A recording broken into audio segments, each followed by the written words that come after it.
Anytime there's a race to become the next U.S. president, candidates can be counted on saying just about anything. Based on Senator Sanders' own record that he has voted with the NRA, with the gun lobby, numerous times. Well, I think Secretary Clinton knows that what she says is very disingenuous. I have a D- voting record from the NRA. Ted Cruz has a problem. He's got a problem. He was born in Canada. A lot of lawyers, and you've been seeing him on television, you've been reading about him in the papers, a lot of people are saying he's not allowed to run for president.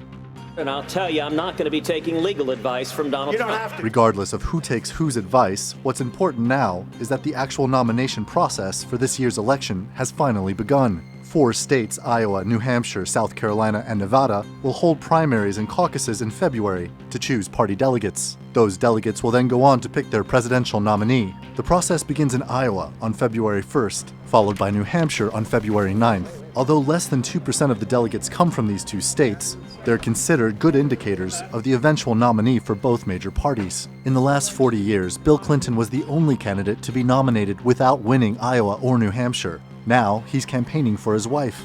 I do not believe in my lifetime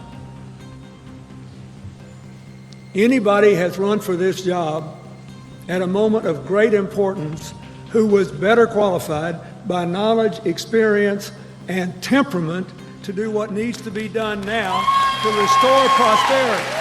Iowa is expected to be a tight race for the Democrats. Despite leading in national polls, the early frontrunner Hillary Clinton is neck and neck with Vermont Senator Bernie Sanders in the race for Iowa.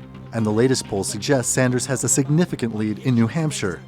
If we do well in both of those states, I think, my friends, we are looking at one of the great political upsets in the modern history of the United States of America. But for sheer entertainment value, the race for the Republican nomination has been the one to watch. Let me say, I'm a maniac, and everyone on this stage is stupid, fat, and ugly. And Ben, you're a terrible surgeon. Now that we've gotten the Donald Trump portion out of the way. Donald Trump is no friend of the Republican Party establishment or the media, not to mention the other candidates. But he still leads in the polls, both nationally and in the early nominating states. Recently, a group of influential conservative writers urged voters to support anybody but Trump. Because of an argument with Fox News moderator Megyn Kelly, Trump skipped the last Republican debate just days before the Iowa caucuses. Is it, for me personally, a good thing, a bad thing? Will I get more votes? Will I get less votes? Nobody knows. Who the hell knows? Considering how contentious the race is for each party, Americans may need to wait until the parties convene in July to find out who will be their candidates for the next president of the United States. But whatever happens, chances are it won't be dull.